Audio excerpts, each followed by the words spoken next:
저는 개인적으로 제 신앙의 그 어떤 삼박자라 할까, 그 트라이앵글, 그 세 축이 예수님 보혈과 오늘 제목인 주일 성수와 11조 생활이었습니다. 그래서 보통 부흥회 다닐 때 3일을 얻으면 첫날은 예수님 보혈에 대해서 하고 둘째 날은 주일 성수에 대해서 하고 셋째 날은 11조에 대해서 설교를 했습니다. 근데 한 번은 어느 교회에서 설교하고 왔는데 담임 목사님이 저한테 전화가 온 거예요. 교회 어느 중직자 한 분이 담임 목사님이 최 교수하고 짜고 헌금 끌고 내려고 부흥의 주제를 이제 11조 헌금을 했다는 거예요. 제가 그때부터 조금 위축이 돼가지고 지금까지 예수님 보혈만 계속 설교했어요. 3박자인데 1박자만 했어요. 그러다 오늘 새벽기도 나왔는데 우리 원로 목사님이 제가 못했던 2박자를 오늘 새벽기도 나오신 분은 11조와 주일 성수가 오늘 주제에서 제가 용기를 가져가지고 그래서 오늘 주제는 성수 주일과 11조가 주제가 되겠습니다. 제가 알기로 2000년 기독교 역사에서 조직신학자가 조직신학 책에다가 주일 성수와 11조를 쓴 사람이 없을 거예요. 제가 알기로는. 그런데 제 조직신학 입문 1000페이지 되는 책에는 아주 분명하게 교회론에서 성수주일과 그리고 11조에 대해서 썼습니다. 오늘 그 책에 있는 걸 조금 더 쉽게 정리해가 나왔습니다. 보통 제가 설교한다 그러면 빨리 끝난다고 좋아하시는데 오늘은 조금 길어질 수가 있어요. 왜냐하면 트라이앵글에 해당되는 그 중요한 성수주일과 11조를 말씀을 드리려니까 길을 수 있죠. 그러나 그렇게 길지 않을 것 같습니다. 그러나 여러분 아주 분명한 것은 이 예수님의 보혈과 그리고 성수주일과 그리고 11조 이 세 가지가 기독교 신앙의 우리 삶의 핵심인 것을 오늘 좀 신학적으로 차근차근 말씀드리고자 합니다. 제일 처음에 성수주일에 대해서 말씀을 드리겠습니다. 이 성수주일에 대해서 두 가지 극단적인 잘못된 주장이 있어요. 우리 성도들은 대한민국은 140년 전에는 창조 질서 속에 있었어요. 그러나 언더우드 목사님과 아펜셀라 목사님 네 분이 140년 전에 우리나라에 오시면서 구속 질서가 더 생겼어요. 즉 창조 질서는 기독교가 없는 모든 세계를 창조 질서라고 얘기해요. 밥 먹는 거, 시집 가는 거, 자연 환경, 하여튼 기독교 복음이 없는 세계는 창조 세계라 그러고 창조 질서라 그래요. 그러나 예수 믿는 성도와 그리고 교회와 하나님 나라는 구속 질서라고 얘기를 합니다. 그런데 지금까지 성수주의를, 즉 주의를, 즉 안식일을 이렇게 창조 질서 관점에서만 이해하는 견해가 있었고, 그 다음에는 구속 질서 관점에서만 이해하는 견해가 있었는데, 우리 장로교회는 이 창조 관점에서도 이해를 해야 되고 구속의 관점에서도 이해해야 된다. 이게 결론이에요. 그럼 제일 먼저 창조 관점에서 이해된 안식일의 경우를 한번 보겠습니다. 안식일에 대해 잘못 이해된 첫 번째 유형은 안식일을 창조 질서 관점에서만 이해했습니다. 하나님께서 처음 창조하신 세계와 인간의 타락 이후의 세계는 죄로 인해서 차이점이 있음에도 불구하고 만일 우리가 안식일을 첫 창조 상태에서만 이해하게 되면 문제가 발생합니다. 이것은 주로 오늘날 안식교나 이슬람교에서 발견됩니다. 사실 안식교는 교리적으로 다른 이단에 비하면 그렇게 크지가 않아요. 그러나 안식교는 창조 관점에서 이 금요일날, 토요일날을 안식일을 지키기 때문에 안식교가 이단으로 규정되어서 오히려 단 이단보다도 안식교 이단이 더 심각한 문제를 발생합니다. 이들은 구약 성경에 기록된 대로 토요일을 창조 지도 관점에서만 이해해서 그 날짜를 변경시키지 않고 그 시간에 맞추어서 토요일 새벽 0시부터 밤 12시까지 안식일로 지킵니다. 제가 네덜란드에 갔을 때에 이슬람 지역에서 온 티르키 애들이나 이라크, 이란에서 온 애들은 이제 안식일이 이렇게 해질 때부터 해 뜰 때까지, 해 뜰 때부터 해질 때까지니까 그 하루가 그렇게 기준이에요. 그러니까 그 음식을 1년에 10번을 해야 되니까 어떤 이슬람 사람들은 이 네덜란드는 북반구니까 겨울에는 이 낮이 아주 짧아요. 여름에는 낮이 길어요. 그러니까 여름에 주로 금식을 안 하고 겨울에 아침 10시에 해 뜨니까 그때부터 금식해가지고 오후 4시에 해지면 이렇게 금식을 풀고 밤에는 막 술 파티하고 그러더라고요. 이래서 창조지서 관점에서 안식일을 이해하게 되면 이런 문제가 생기게 되고 지금도 토요일 날 주일 예배를 드리게 되는 문제가 생기는 것입니다. 두 번째로, 그러면 구속 관점에서만 안식일을 이해하는 경우가 있습니다. 이 같은 경우는 예수님 오신 뒤로 우리가 율법으로부터 자유함을 받았으므로 안식일을 지키라는 계명은 우리에게 더 필요하지 않다고 생각합니다.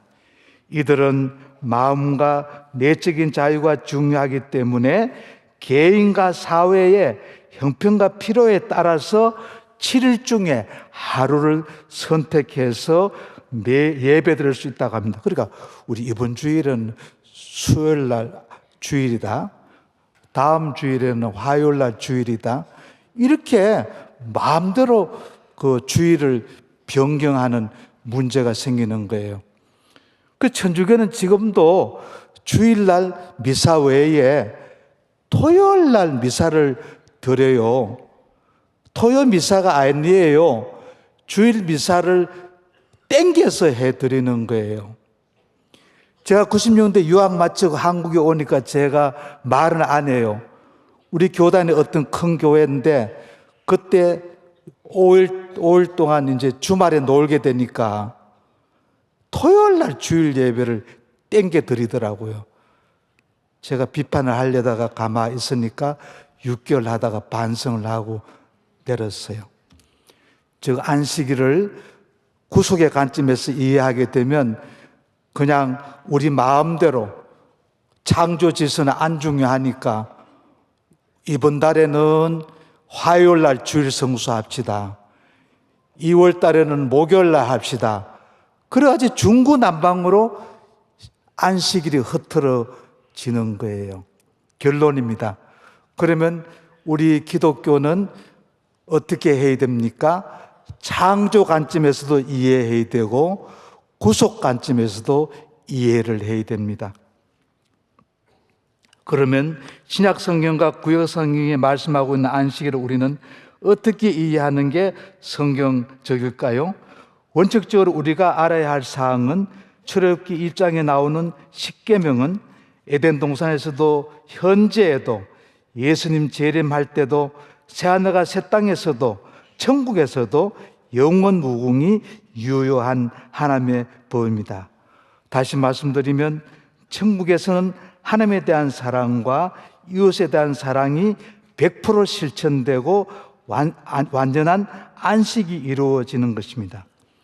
대부분의 기독교에서 일요일을 안식일로 지키는 이유는 일요일은 구속주이신 예수님께서 죽으셨다가 부활하신 날이기 때문에 안식일을 일요일 곧 주일로 지킵니다. 하필 월화수 목금토일 이렇게 많은 날짜가 있는데 왜 오늘날 일요일 날을 기독교는 주일로 지키느냐?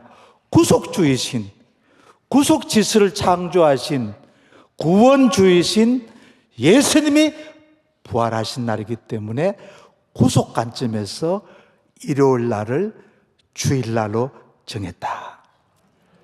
이때는 아멘이 나와야 되는데 아멘이 안 나오니, 우리 성도들은 수준이 높아가지고 이 정도는 이해하시겠죠.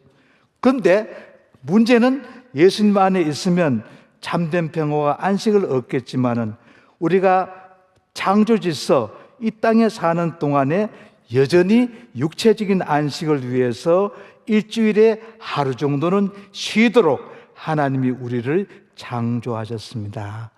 놀라운 것은 이 6일 일하고 하루 쉴 때에 이 능률이 오르고 그리고 이 건강이 좋아진다는 거예요.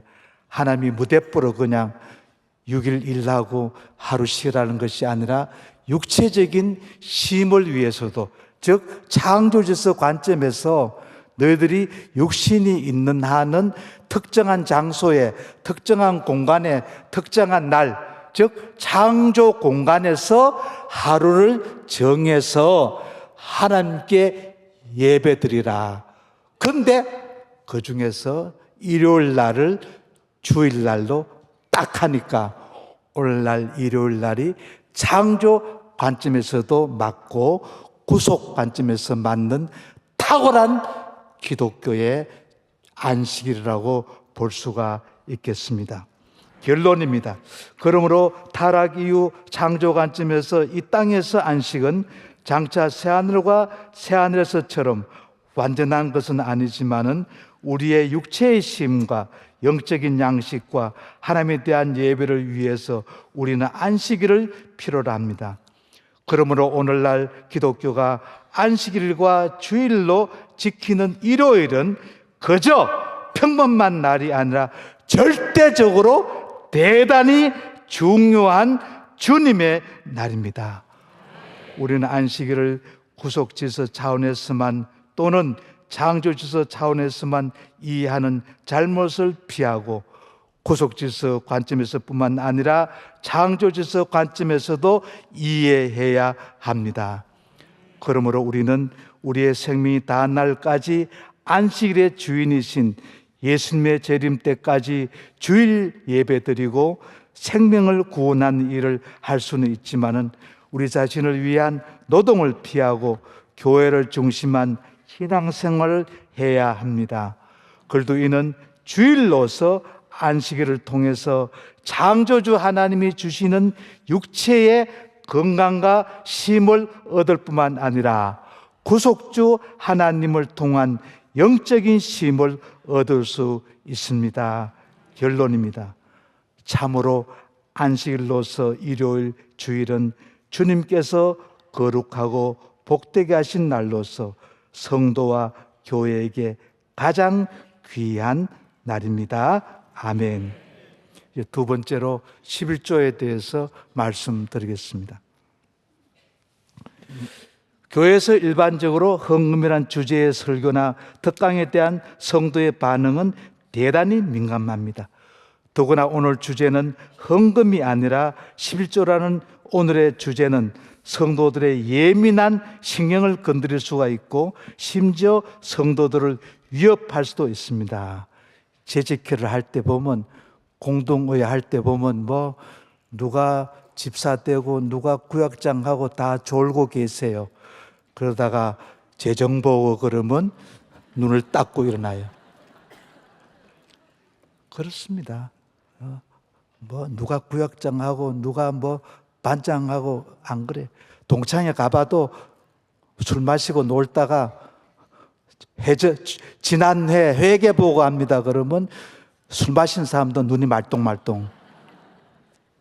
여러분, 그래서 사탄 마귀는 제가 보혈 설교할 때보다도 제가 성수주일 설교할 때보다도 11조 설교할 때 더 사탄마귀가 역사하고 여러분의 마음을 아주 엉클어지게 만드는 경험을 저는 많이 합니다. 그래서 이 11조 설교할 때는 말벌이 저기 있으면 말벌을 이걸 잡으려면 확실하게 한 놈도 한 마리도 안 나오게 확실하게 딱 포위를 해가지고 불에 집어넣어야지 그 중에 한 마리가 나오면 말벌한테 쏘면 죽습니다. 예수 보혈 설교보다도 주의 성수 설교보다도 11조 설교할 때는 사탄 마귀가 말벌을 끄집어내가지고 성도들의 마음을 쏘면서 아따 최 목사 돈 좋아하네, 아따 우리 목사님 돈 좋아하네, 이렇게 우리를 오해시킵니다. 왜냐하면 여기에 가장 하나님의 큰 축복이 있기 때문에 마귀는 그걸 압니다. 그러나 기독교의 복음은 우리의 영혼 구원뿐만 아니라 우리의 영혼과 육체를 포함하는 신령한 몸의 부활을 약속하고 있습니다. 기독교 2000년 역사 속에서 물론 성경 속에서조차도 기독교 복음이 반쪽으로 양분되어 반쪽 진리만을 선포하는 잘못된 사상들이 나타났습니다. 물질과 육체를 무시하고 영혼만을 중시하는 플라톤 이원론, 영혼 불멸설, 마르시온주의, 영지주의 사상, 요한일서 4장 1절에서 2절이에요. 예수님이 육체로 오신 것을 무시하는 자마다 적그리스도의 영이다. 그래서 예수님이 육체로 안 왔다는 거예요. 그냥 천사처럼 왔다는 거예요. 도깨비처럼 왔다는 거예요. 그러니까 대체로 신령하다는 성도들이 보면 이 물질을 굉장히 무시하는 경향이 있어요. 그러나 물질은 선한 것이고 창조주에 속하는 하나님의 귀한 선물이고 예수님도 성육이라는 말은 물질로 왔다는 말입니다. 물질이 대단히 중요합니다. 또 반대로 이렇게 물질만 중요시하는 것이 있습니다. 가령 공산주의 유물론과 쾌락주의와 성경에는 사두개인이 나옵니다. 사도행전 24장 8절 돈만 밝히는 이 사두개인들, 그리고 공산주의 유물론, 쾌락주의. 그래서 우리 기독교는 이렇게 영혼을 무시하고 육체만을 강조하는 이 쾌락주의와 물질주의도 경계하지만 반대로 물질을 무시하고 영혼만 강조하는 영지주의도 강력한 이단으로 우리는 경계해야 됩니다. 우리는 영혼과 몸이 합해진 신령한 몸의 부활을 우리는 구원으로 보고 있기 때문입니다. 선하신 창조주 하나님께서 물질을 비롯한 우주 만물을 선하게 창조하셨고 지금도 우주 만물을 보존하시고 유지하십니다. 창조주 하나님은 아담과 하와를 창조하실 때 미리 창조하신 흙과 창조하신 영혼으로 성령을 통해서 전인으로 인간을 만드셨습니다. 천사는 육체와 물질을 입지 않는 영으로 창조되었지만은 우리 인간은 육체와 영혼으로 구성되었습니다. 예수님은 우리 인간을 구원하시기 위해서 천사의 모양으로 취하시지 않으시고 영혼과 육체를 가지신 인간의 몸으로 오셨습니다. 그러므로 많은 다른 사상과 다른 종교가 인간의 영혼 구원만을 주장할 때 기독교 복음은 영혼과 육체로 구성된 몸의 부활을 통한 전인 구원을 선포했습니다. 이 같은 관점에서 볼 때 우리의 머리카락 하나도 소중하고 동전 한 푼이라도 소중한 것입니다. 왜냐하면 이것은 창조주 하나님의 선한 피조물이기 때문입니다. 우리의 머리카락이나 동전 한 푼을 창조주 하나님보다 더 우위에 두는 것이 문제이지 머리카락 자체나 동전 한 푼 자체가 문제가 되는 것이 아닙니다. 그러므로 교회와 성도는 구속주 하나님을 믿고 섬기기 때문에 십자가에 예수님의 보혈을 선포하고 가르치듯이 창조주 하나님을 믿고 섬기기 때문에 11조를 선포하고 가르쳐야 합니다. 십자가의 보혈을 통한 영원 구원은 11조를 통한 육체의 구속, 11조를 통한 물질의 구속, 11조를 통한 몸의 구속까지 나아가야 합니다. 그러면 왜 이렇게 팔자를 고치는 11조인데 왜 11조를 안 드리냐는 거예요. 제가 통계를 하면서 많은 연구를 했는데 세 가지가 있어요. 11조를 드리지 않는 큰 세 가지 이유. 첫 번째, 11조를 드리지 않는 첫 번째 가장 큰 이유는 가르침을 받지 않았기 때문에, 11조에 대한 가르침을 받지 못했기 때문에 성도가 11조를 드리지 않는 경우 그것은 영적 지도자인 목회자의 책임입니다. 복음을 듣지 않고서 우리가 성도가 될 수 없듯이 우리는 11조에 대한 진리의 말씀을 받지 않고서 11조를 자연적으로 드릴 수 없습니다. 그러므로 11조는 성도들에 의해서 자연스럽게 들어지는 것이 아니라 가르침을 통해서 들어집니다. 제가 강원도에서 3년 반 단독 목회를 했는데 한 분은 장로님이 두 분인데 감리교에서 오신 분이었어요. 근데 저는 1년에 한 번씩 11조 설교를 하니까 그 장로님이 그 말씀대로 11조 설교를 했어요. 한 분은 이제 렌트카를 하시는 분이고 한 분은 오이를 재배하는 분인데 공천 모곡입니다. 근데 렌트카를 하는데 모곡리만 그분이 했는데 11조를 드리면서 홍천군 전체를 다 고객을 삼게 되었대요. 그리고 그 장로님 한 분은 남들은 오이 따가지고 가락시장에 오면 다 하급을 받는데 본인은 항상 상급을 받는다는 거예요. 그래서 본인이 30년 오이 농사를 지으면서 11조 드리는 3년이 수확이 제일 많았대요. 그 장로님도 마찬가지예요.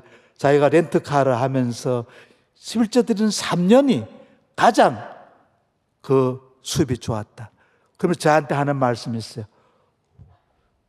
최 목사님, 나는 11조 교육을 감리교에서 못 받았습니다. 11조를 드리지 않는 두 번째 이유입니다. 두 번째 이유는 율법주의적인 오해 때문입니다. 이것은 대단히 중요합니다. 구약 성경에 기록된 11조에 대한 교훈, 창세기 14장 20절은 창세기 14장 20절, 창세기 28장 20절, 레위기 20장 30절, 말라기 3장 8절은 오늘날 우리에게 무관한 것입니다. 어떤 성도들이 목사님, 그것은 구약입니다.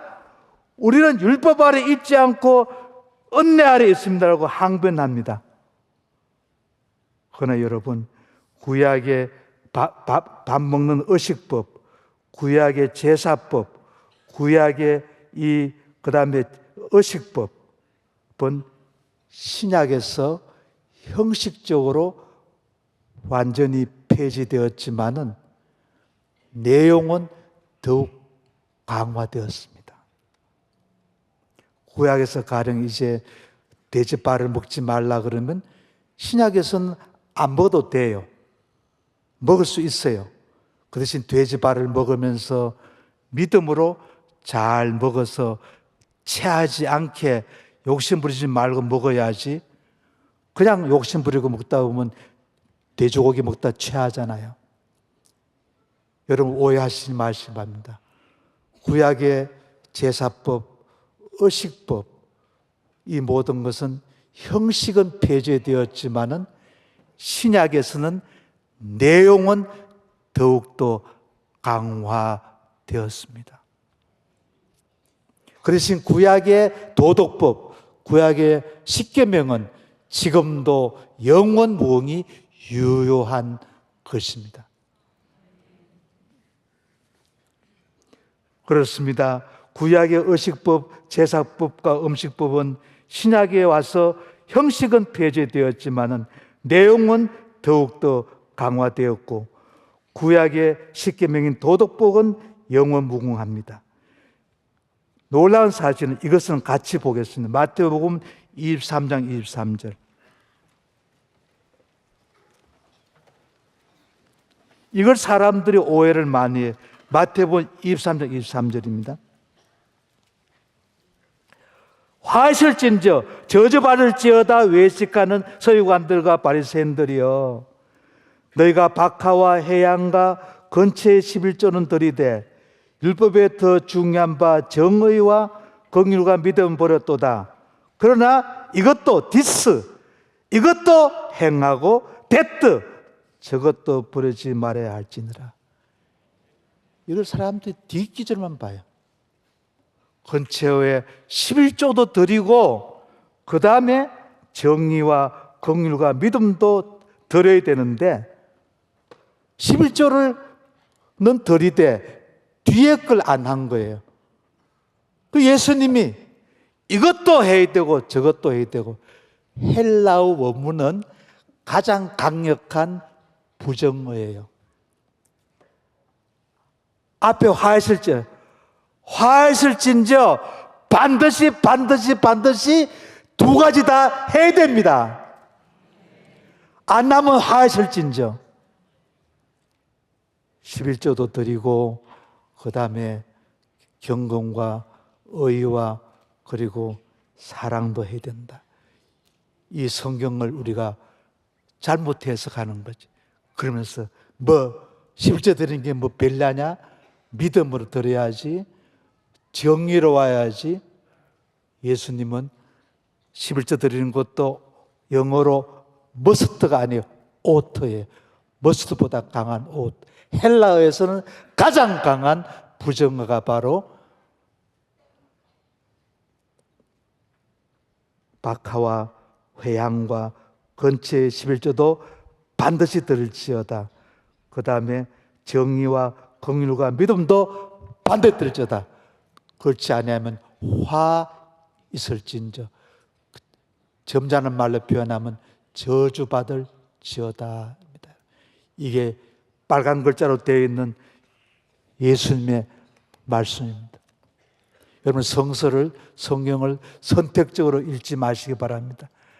아주 정직하게 읽으시기 바랍니다. 조지신학이 별 겁니까? 항상 지금의 성서 해석에서 이게 맞아야 조지신학이지 이론으로 됩니까? 성서적으로 맞잖아요.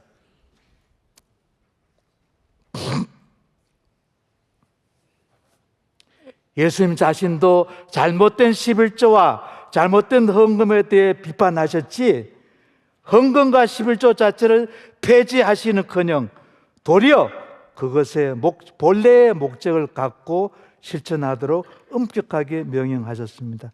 그 11조를 드리지 않는 첫 번째 이유는 교회에서 안 가르쳤기 때문에, 두 번째는 예수님의 말씀과 구약의 말씀을 율법주의적으로 성경을 오해했기 때문에, 세 번째입니다. 이게 제일 많을 수 있어요. 마음에 내키지 않기 때문에. 마음에 11조 드리는 게 마음에, 왜냐하면 11조 헌금이 액수가 제일 많거든요. 선거 헌금, 생일 헌금, 결혼 기념금 다 해도 다 끌고 모아봤자 11조 헌금만큼 안 돼요. 찌스러기 부스러기 다 드려도 11조만큼 안 돼요. 드리기 싫은 거예요. 대부분의 성도는 마음에 내키지 않기 때문에 11조를 드리지 않습니다. 그 두 가지 이유가 있습니다. 경제적으로 쪼들리기 때문에, 물질이 부족하다는 이유로 드리지 못할 때도 있고, 그 다음에 경제적으로 부유해도 물질에 대한 탐심과 인색함 때문에 드리지 못할 때가 있습니다. 이 두 경우 모두 하나님의 나라의 도래를 막는 중요한 방해물은 물질 자체가 아니라 물질에 대한 우리의 탐욕입니다. 월급을 50만 원 받았는데 5만 원 드리면 회계 재정하시는 분이나 목사님이 아 그렇구나 하고 이게 부끄러울 수 있다는 거예요. 그래서 수입이 너무 적기 때문에 창피해서 못 드리는 거예요. 그럼 수입이 너무 많기 때문에 욕심 때문에 못 드린다는 거예요. 그러면 여러분 11절을 드려야 하는 유일한 이유는 무엇입니까? 성경적이기 때문입니다. 예수님의 말씀인 마태복음 23장 23절이나 누가복음 11장 4절 동사는 원문 헬라어와 영어 번역으로 의무사항인 명령법으로 사용되었습니다. 하나님의 말씀과 명령은 우리의 감정이나 기분에 따라 취소되거나 변경되는 것이 아니라 우리는 무조건적으로 그것을 따라야 합니다. 그런데 하나님은 우리의 이 같은 심정을 아시고 이 명령에 대한 순종에 대한 결과로 풍성한 축복의 약속을 하시면서 우리가 11조를 기꺼이 드리도록 격려하시고 권고하십니다. 이게 놀라워요. 이 11조 헌금은 의무이기도 하지만은 하나님의 약속이라는 거예요. 마치 기도가 성도의 의무지만은 기도하면 주신다는 거예요. 제가 왜 위협을 받으면서 부흥사로서 이상한 체교수 와가지고 보혈이나 설교하지 헌금 끌어내려고 왜 11조 설교하냐? 제가 그런 오해를 받더라도 이 설교를 하는 것은 여러분 부자 만들기 위해서 하는 거예요. 저만 돈 밝힌다 오해받고 난 다음에 여러분 부자, 떼부자 되게 하기 위해서 말씀을 전한다는 거예요. 왜? 11조는 명령이기 때문에 하기 싫을 수 있지만은 약속이 있기 때문에 여러분에게 벼락부자 만들기 위한다는 거예요. 제가 대학교 1학년 때 교회 처음 나가서 11조를 배웠는데 저는 고학생이기 때문에 대학원까지 고학을 했는데 그때 이제 알바를 하게 되면 이제 정부미 쌀 20kg 10만 원 주고 사고 토큰 사고 이러면 11조 드릴 게 없는 거예요. 계속 들었는데 한 번은 11조를 떼먹었어요. 근데 보통 아르바이트를 하는 그 주택집에 들어갔는데 이렇게 철로 된 여기 문인데 평소에 잘 수그리고 들어갔는데 그날 따라서 박아버렸어요. 그 세브란스 가서 제가 강남 세브란스 신촌 근처에 살았으니까 거기 학교가 있으니까 그래가지고 꿰매니까 딱 11조 헌금하고 딱 같아. 그때 제 음성이 최 선생 깨지고 낼래 안 깨지고 낼래. 그 뒤로는 제가 11조를 안 들은 적이 없습니다. 여러분 네덜란드 개혁교회 욕하지 마시기 바랍니다. 네덜란드 개혁교회는 600년 동안 오전 예배가 9시고 오후 예배가 5시입니다. 제가 출석한 네덜란드 교회가 300명이었는데 오전 예배 300명, 오후 예배 300명입니다. 300명입니다. 지각 결석하지 않습니다. 여러분 서양교회 비판하지 마시기 바랍니다. 우리 겨우 140년 믿었습니다. 유럽은 2000년 예수 믿으면 지교울만도 하지요. 유럽 개혁교회는 600년 믿으면 지교울만도 하자요. 지금 제가 다녔던 네덜란드 개혁교회 오전 예배 300명, 오후 예배 300명. 오전 예배 9시, 오후 예배 저녁 예배 5시. 대림절 되게 되면 대림절 때 이미 온라인으로 11조 온라인으로 성도가 교회에다 내요. 이 온라인으로 자동 직업으로 11조 드리는 거예요. 주일날은 3번 헌금 드려요. 설교 전에 한 번, 설교 후에 한 번. 나가면서 구제 헌금 드려요. 설교 전에 설교 후에는 이것을 헌금함을 돌리고 구제 헌금은 그냥 뒤에다가 배치해놔요. 유럽교회가 썩었다고요? 개혁교회가 썩었다고요, 여러분? 그렇지 않아요. 600년간 오전 예배 300명, 오후 예배 300명이에요. 그리고 우리 4명이 때문에 줄었어요. 날짜선 변경이 있으니까 봄 되면 우리가 지각해가지고 예배 출장 4명이 줄고, 가을 되면 날짜선이 돌아오니까 가면 예배가 아주 1시간 남았어요. 충격입니다. 충격입니다.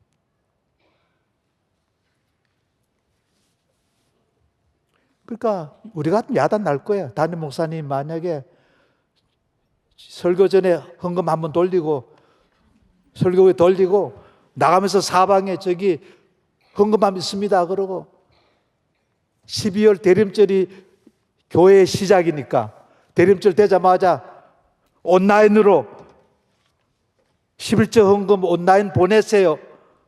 데모 일어날 겁니다. 정신 차리세요. 예. 이제 말씀을 정리하겠습니다. 그래서 제가 목숨 걸고 하는 거예요. 11조는 의무이지만은 이거는 고상한 분들이 할 수 있어요. 성숙한 분이. 그러나 성숙하지 않더라도 내가 한번 팔자 고치기 위해서 한번 해보라는 거예요. 해보라니까. 약속이 있다니까, 약속. 여러분, 저는 이 남자들은 특히 지갑에 지갑이 이렇게 많으면서 저한테 동전 하나가 없어요. 여성들은 지갑 하는데 돈이 많은데, 우리만 돈지갑이 있는 것이 아니라 하나님의 돈지갑이 있어요. 이게 11조예요. 여러분이 10,000원이 있으면 99,000원은 내 돈지갑에 넣고 1,000원은 하나님의 돈지갑에 넣어야 되는데, 하나님의 돈지갑을 한번 보시기 바랍니다.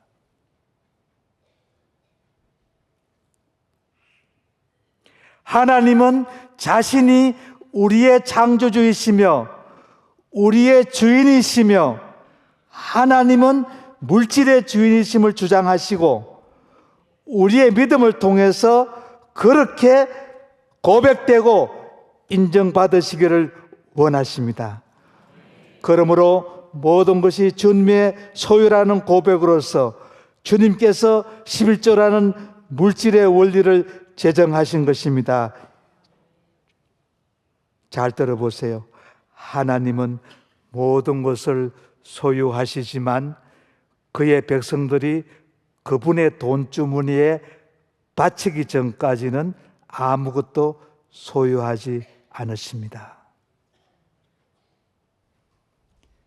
여러분의 100만 원이 그게 원래 하나님 거였는데, 여러분에게 100만 원을 선물로 주시고 난 다음에 하나님이 그게 11조 10,000원을 성별해서 하나님 돈지갑에 안 넣으면 하나님은 소유하지 못한다.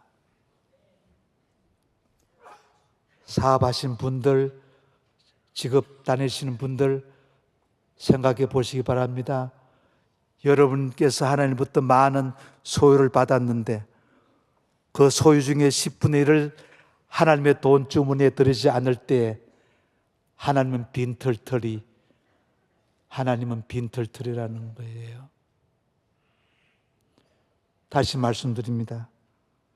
하나님은 모든 것을 소유하시지만은 그의 백성들이 그분의 돈주머니에 바치기 전까지 아무것도 갖지 않으십니다.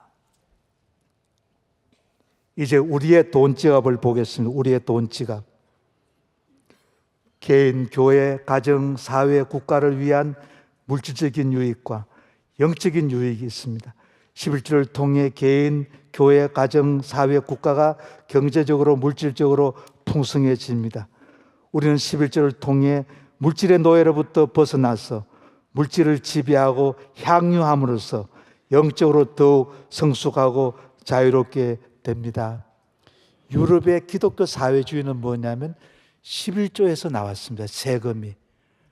그래서 모든 국민이 수입만큼 10%의 세금을 들이면 사회가 운영이 됩니다.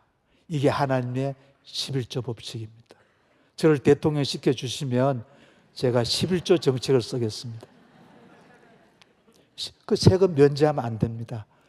만약에 여러분이 최저생계비 30만 원 받으면 국가가 3만 원을 떼야 돼요.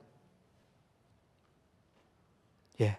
그 유럽의 이 사회복지제도는 11조에서 나온 것입니다. 10%. 그래서 하나님께서는 어디 개 모임이나 어떤 동창 모임이나 어디든지 10%를 내면 그 공동체의 재정이 문제가 나지 않습니다. 이것은 그냥 단순한 게 아니라 하나님의 깊은 창조주 하나님께서 창조의 원리를 11조를 통해서 운영하시는 놀랄만한 하나님의 지혜요 하나님의 방법인 줄로 믿습니다. 그렇습니다. 11조를 드리는 성도의 주머니는 위는, 이건 제가 만드는 말이에요.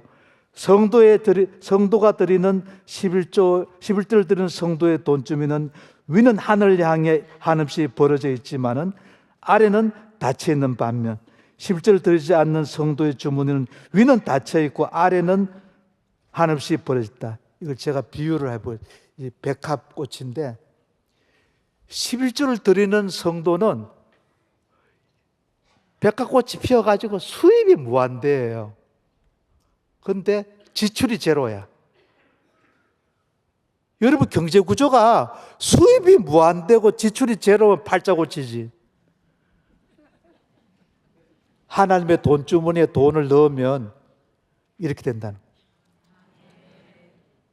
하나님의 돈주머니에 헌금 안 드리면 반대로. 수입이 제로고 지출이 무한대. 이게 비유가 아닙니다. 비유가 아닙니다. 딱 10,000원 중에서 하나님께 1,000원 드리고 내가 9,000원 가지면 9,000원이 흘러나가지 않을 뿐만 아니라 또 8,000원, 9,000원 더 플러스 알파가 된다는 거예요. 반대로 만약에 1,000원 안 드리고 10,000원 가지고 하면 다 쏟아버리는 거예요. 대가리 깨고 11조 드릴래? 안 깨고 11조. 깨매는데 3바늘이야. 딱 10,000원 나왔어요.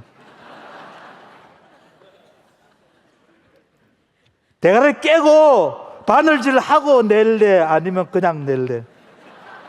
협박이 아니에요. 저는 체험이 있고 이게 조지 신학적인 진리잖아요. 이제 정리하겠습니다. 11조를 드리는 성도의 돈주머니는 위는 하늘 향해 하늘씩 크게 벌어져 있고 아래는 닫혀 있는 백합이라면 11조를 드리지 않는 성도의 주머니는 위는 닫혀 있고 땅을 향해 하늘씩 벌어져 있는 거꾸로 된 백합꽃이니라. 이제 마지막 정리하고 마치겠습니다. 시간이 많이 갔네요. 11조를 드릴 수 없는 형편에 있는 자는 아무도 없습니다. 감리교의 창시자인 요한 웨슬레이 목사님은 인간에게 있어서 회심해야 할 마지막 부분은 그의 돈 지갑이라고 말씀했습니다. 개신교와 루터교의 창시자, 종교개혁의 창시자 말틴 루터는 모든 인간에게는 2가지 회심이 필요하다. 첫째는 심령의 회심이고 둘째는 그의 돈 지갑의 회심이다. 우리가 존경하는 고 항영진 목사님은 헌금을 바치는 태도를 보면 그 사람의 신앙을 어느 정도 짐작할 수 있다고 말씀하셨답니다. 한번 항영진 목사님이 외국에 집회하고 왔는데 이제 가을에 추수감사절을 통계를 내봤더니만 예산에 못 미치는 거예요. 제가 오늘 장로님한테 전해 들었어요. 여러분, 맨손으로 이남 나와서 남대문 시장, 동대문 시장 사장 되게 했는데 이번에 추수감사 헌금의 목표액이 안 되었습니다 했다는 거예요. 그 거룩한 목사님이 물질 문제에서 확실하게 말씀하셨다는 거예요.